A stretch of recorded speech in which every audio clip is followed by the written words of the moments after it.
What's up guys, Everything Apple Pro here, and I've been looking forward to making this video comparing Apple's brand new iPhone X to the biggest and best offering from Samsung, the Galaxy Note 8. So we're going to be comparing things like raw speed, day-to-day usage, and even biometrics, Apple's new Face ID versus the iris scanning on the Galaxy Note 8. Now I've done this test a little while ago with the iPhone 7 Plus and the results were impressive. The Galaxy Note 8 is a very good contender, but the new arrival and the star of the show is the iPhone 10. After so many leaks, rumors, and just hype, it is finally here, and it is an incredible device. It is everything I wanted it to be. Beautiful display, amazing gesture control that of course takes some getting used to, but otherwise I've been in awe of this phone. Just picking it up and holding it, it is amazing. Just 10 years, the culmination of 10 years of work at Apple. So let's go ahead and compare the best from Apple and Samsung. Now specs wise, these are pretty far apart, 3 versus 6 gigabytes of RAM and a 6-core versus 8-core processor. They're both 10 nanometer though, so that's pretty even there. So as usual, I will be starting with a real world test where I'll be launching apps in succession of each other to simulate a day with your device. So stuff like Snapchat, Instagram, social media, shopping, games, stuff like that. So enough to bog the phone down, but not to completely cripple it. Anyways, starting with Snapchat, we're just going to run quick Snapchat. Of course, everyone does that on a day-to-day basis, going in Instagram, checking some posts, taking a picture with your camera, which for some reason hesitated on the Note 8, and then jumping into Maps to get some quick directions, and then into Photoshop Express to edit an 8K image, which does take a little bit longer than an average picture you're going to take with your device. So jumping into Minecraft has a slower animation when loading up on the Note 8, and both of these, as you can see, are unoptimized for the displays. They're cropped. The Minecraft on the Note 8 kind of glitched for some reason. And then moving on to Mario Run, which is also unoptimized for that massive Galaxy Note 8 display. Now both of these devices do have on-screen virtual home buttons, so that kind of complicates this test as I have to keep sliding them up in order to make them available.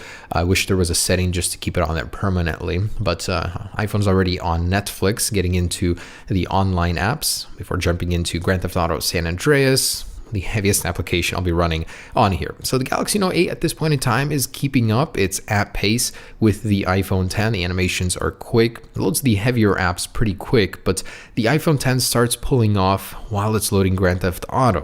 For whatever reason, it really hesitated on this one, and the iPhone 10 is already on Amazon as it finishes up Grand Theft Auto on the Note 8. Galaxy Note 8 just now gets into the Poker app while the iPhone 10 is already on SoundCloud, and it's just powering through these. And these are, of course, connected to the same Wi-Fi network, so one doesn't get the advantage of LTE over the other or anything like that. Now the iPhone 10 is already on the last test, which is a 4K 1 minute and 30-second video I use standardly for these tests.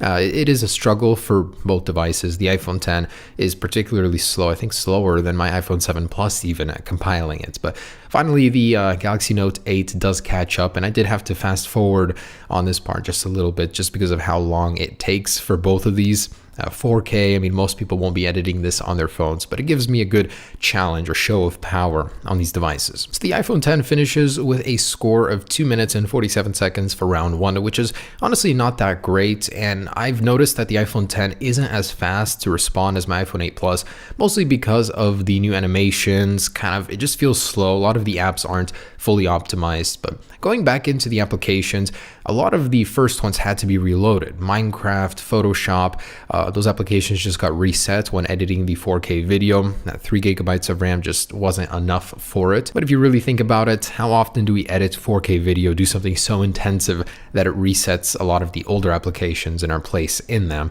But anyways, it's on Mario Run right now while the Galaxy Note 8 is still compiling that 4K video. It is pretty dang slow with it. It really needs an update to the processor, Snapdragon 845 eventually.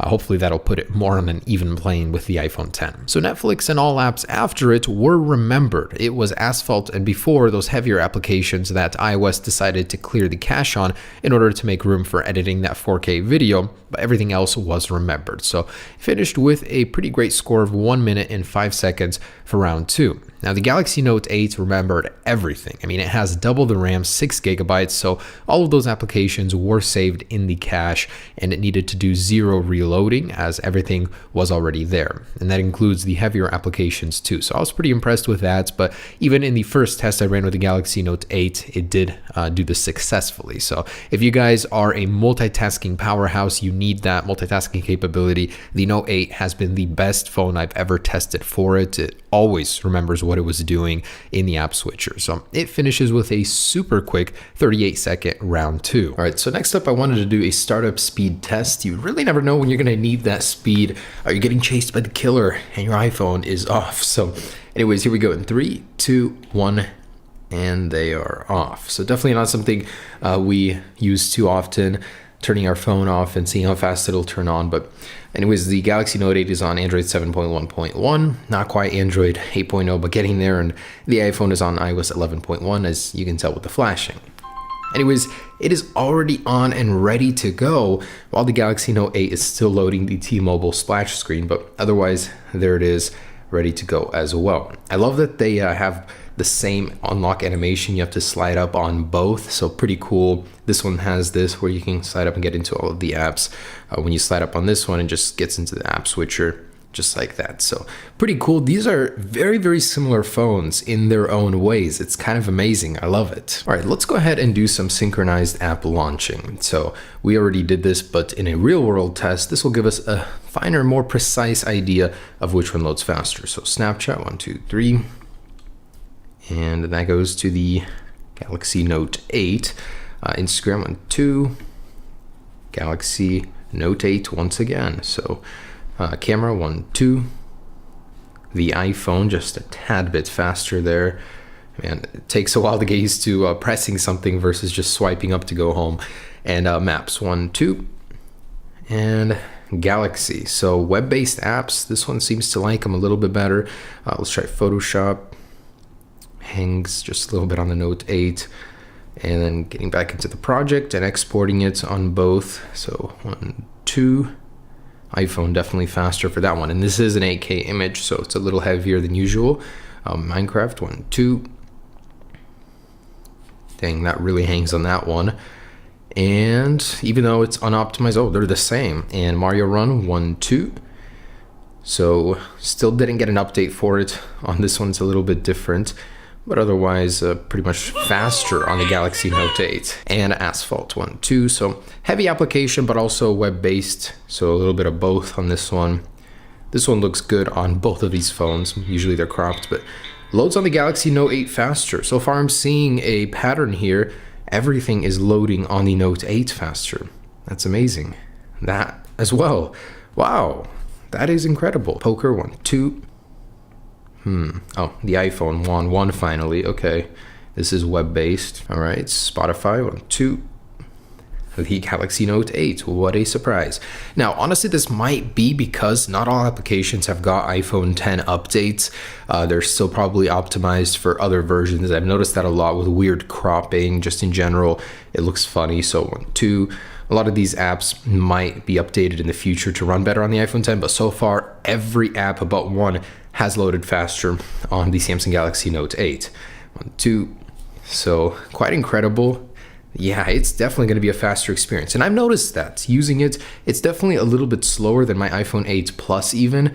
The iPhone 10, see, as you can see, every single app is loading slower. Let's just load a couple sites real quick on both of these and on our native browsers. So 1, 2.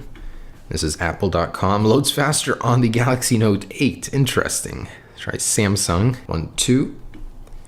And what do you know, loads faster on the Galaxy Note 8. So pretty impressive. So let's get into the more technical stuff with some numbers, with benchmarks. I'm going to start with a Geekbench, and here are those results. Over double the single core score. Multi-core score is beastly, over 10,000 on this guy. Just super impressed with this all around. So next up, let's do a Antutu benchmark, get an idea of the GPU plus CPU power altogether. And a little over halfway through, I wanted to see how hot these guys get at their hottest points during benchmarks. So I'd say about 102.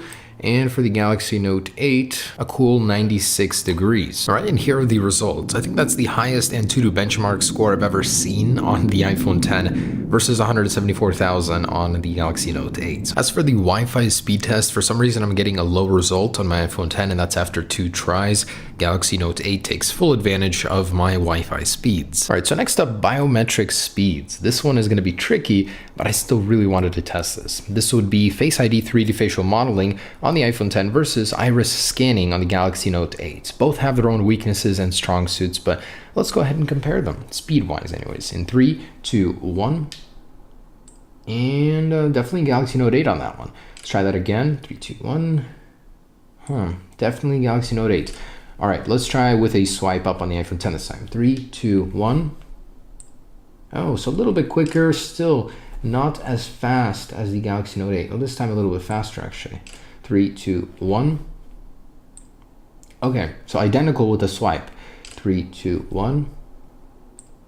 Actually even faster with the swipe. 3, 2, 1. And it's kind of hard to compare these, but definitely pretty close, I'd say. Most of the time, the iris scanner is a little bit faster than the 3D facial modeling, or identical. So pretty close. Definitely not as fast or reliable seems to be, but pretty close. One more time, 3, 2, 1.